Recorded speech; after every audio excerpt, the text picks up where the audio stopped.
Chapter 13 of The King's Daughter. The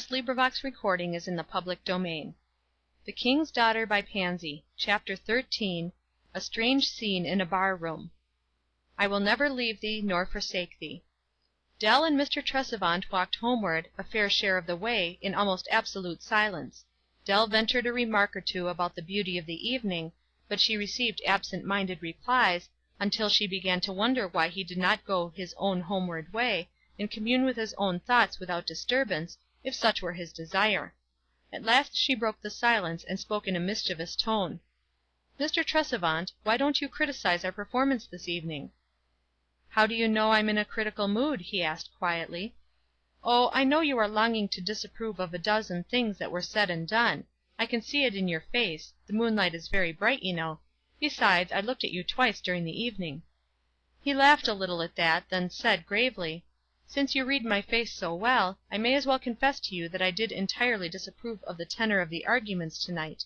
I do not know who I am censuring, probably Mr. Nelson. He is not a Christian man, and, therefore, we must not expect much of him, but I can but wish that he were more careful of his choice of language." "If you mean the exercise," Dell answered promptly, "it was not his language at all. The exercise was selected." "Well, in his selections, then. I think it was a most unfortunate thing." Mr. Tresevant was growing excited. He spoke very earnestly, a little hotly, Dell thought. She felt perfectly composed and good-humored. She had not expected Mr. Tresevant to be pleased, knowing perfectly well that the arguments trenched too closely on his views to be agreeable. "Will you enlighten us as to the unfortunateness of our evening's work?" she said, still speaking gaily. "Because we are pluming ourselves on the fact that it passed off delightfully, and perhaps it is as well to have our pride somewhat subdued." "I know you are not in sympathy with my views, Miss Bronson. I know you feel deeply on this subject. I honor you for it. If you carry the feeling to almost an extreme, it is not in the least to be wondered at. But aside from your personal feeling, let me ask you, do you think it right to hold the pastor of a church up to ridicule before his own young people, be the subject what it may? May he not honestly differ in opinion from one member of his congregation, without thus being made the subject of public sarcasm?" Now, indeed, Dell was dismayed. She spoke hurriedly and eagerly. "Mr. Tresevant, I do earnestly assure you that nothing of the sort was intended or implied. I am posted in this matter, and the principal actors in it would be utterly shocked and grieved did they suppose that you for a moment imagined such a thing." Mr. Tresevant smiled loftily. "I do not doubt your sincerity," he said kindly. "It is evident that you do not share the feeling which I am certain exists. But allow me to remind you that I am older than you, and have probably seen more of the wrong side of the world. You were kind enough to believe that the exercise of the evening was selected. I believe nothing of the sort.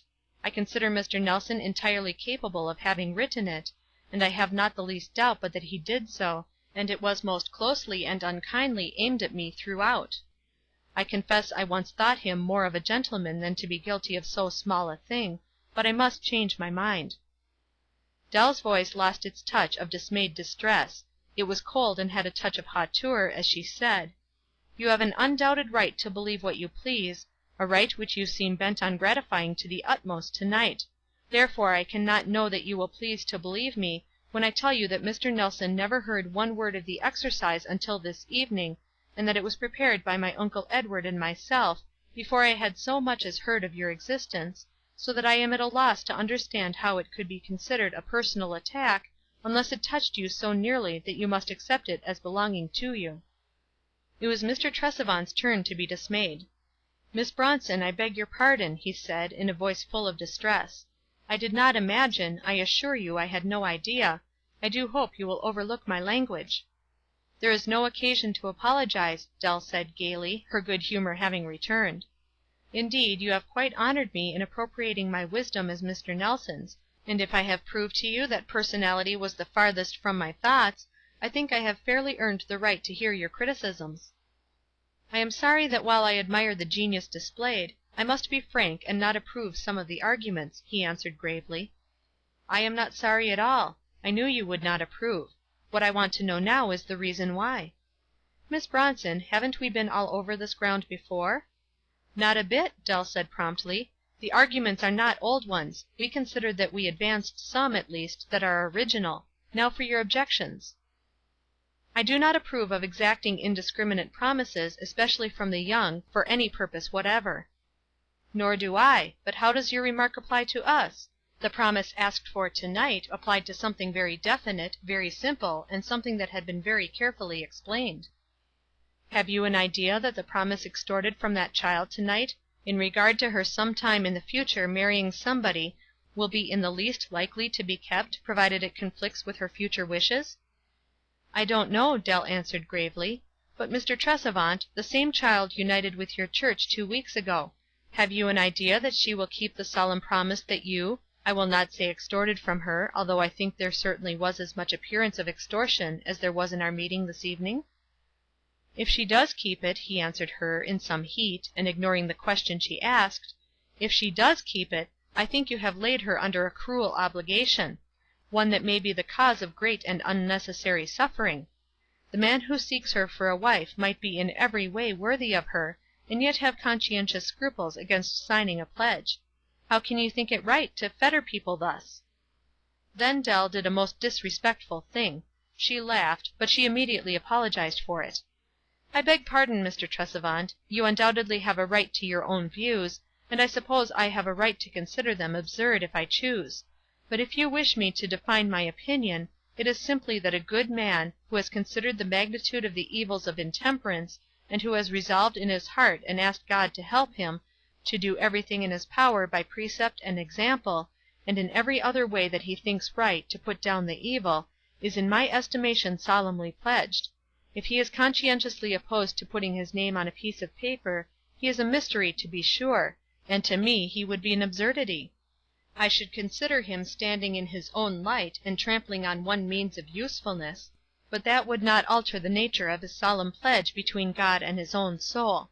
But a man who was conscientiously opposed to pledges because he believed in temperance as opposed to total abstinence, because, in short, he liked wine, or beer, or cider, and meant to use it, I certainly would not marry. I would do anything in my power to keep a friend of mine from marrying him. Those are my solemn convictions of duty, Mr. Tresevant." He answered her lightly, without a trace of his former interest. "Miss Bronson, I propose that you and I raise a flag of truce. We shall probably never agree any better than we do now in our views on this subject, and we certainly can find pleasanter topics to discuss. I beg your pardon for having drawn you into this debate, and I will endeavor not to transgress again." Then followed a few bright words from each, in regard to other matters, and he left her at her father's door. She went to her little back parlor and dropped herself wearily into a seat. That reaction which those who have felt understand so well, and dread so much, began to creep over her. She had worked hard and eagerly for this evening, she had assumed much care and responsibility, and what had been accomplished? Nothing, it seemed to her. She even doubted whether the exercise was not a failure. If only Uncle Edward had been there to help and comment. "If he were only here now," this poor lonely girl said aloud. "Or if I were there, sitting on the low seat by Aunt Laura, with her hand just touching my hair, and Uncle Edward going over the evening, and pointing out what we could do to improve the next effort. Oh, uncle and auntie, I want you, I need you. Oh, pshaw!" This last as a sort of rallying cry to her drooping heart. "You must not desert me," she said to her weary spirits. "This is not Boston, and I am not Uncle Edward. If I were, it would be a nicer world, but since I am only myself, we must do what we can, and be cheerful over it." She gathered up her fallen hat and gloves, and passed out into the hall. There was much loud talking in the bar room, among which she could distinguish her father's voice and her own name. "My Dell will beat all the singing you ever heard tell of," he was saying earnestly. "I declare now if you shan't have a specimen." And just as Dell was passing the door he swung it open, and spoke to her. "I declare, here you are. I'm in the very nick of time. I was coming to hunt you. Just you come in now and give us a song. Steve here has been bragging like all possessed about his girl's singing, and I tell him I know she can't begin to compare with mine, and I want you to come and prove it." Saying which, he took hold of her arm, and tried to draw her in. There was necessity for very rapid thinking on Dell's part. Her father had been drinking, not so much as he often did, but enough to render him incapable of seeing the impropriety of his direction. There were 4 others in the bar room, all of them in different stages of intoxication. One of them, a young man, seemed to have some faint gleams of sense left in his confused brain, for he muttered: "Oh, now, Bronson, that's rather mean, taking advantage of a girl. Let her go now, that's a good fellow." What should she do? Here was her father, talking eagerly and gently pushing her in, yet there was a wild gleam in his eye suggestive of anything but gentleness, and there were no means of determining what he might not do if his anger were aroused by a refusal. Yet could she come into that awful room and sing for those 4 drunkards? Was there any hope that song of hers might reach their hearts, through brains so befogged with liquor? Would she not in a sense be casting pearls before swine if she attempted to reach them in any way, while in that condition? What would Uncle Edward tell her to do if he were there? Should she try to get away, and run the risk of maddening her father, and losing for the future the influence that she now possessed over him? Oh, what would the Master tell her to do? In season and out of season. Did it mean even at such times as these? And Dell Bronson lifted up her heart in brief, earnest cry for help, then allowed herself to be drawn into the room, pushed the door behind her, and taking her station near it, behind a large chair, looking meantime, in her white robes and white face, like a pale spirit descended among them from another world, she suddenly let her pure, rich voice float through the room. Her father dropped silently into a chair near her, and listened, as every word came to their ears as distinctly as though she had been reading it.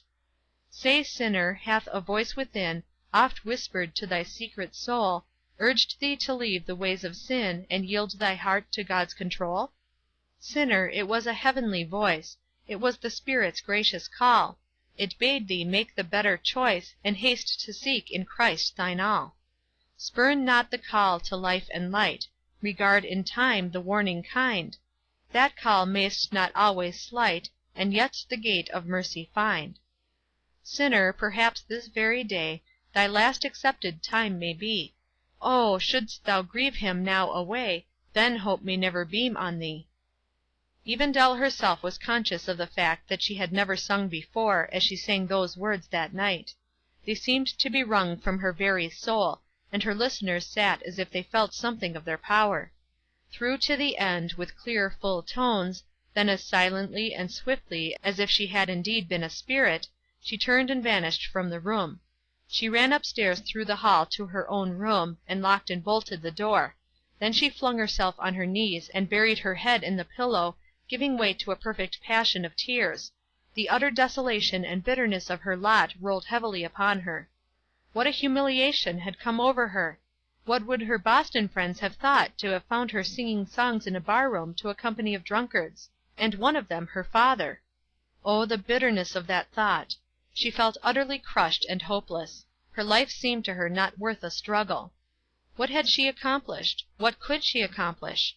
Who was there to help her? Even the minister of the gospel turned with cold eyes away from the work, had no words for it but those of discouragement. It was an hour of great and bitter sorrow. The bowed form shook and trembled with the strength of her pain.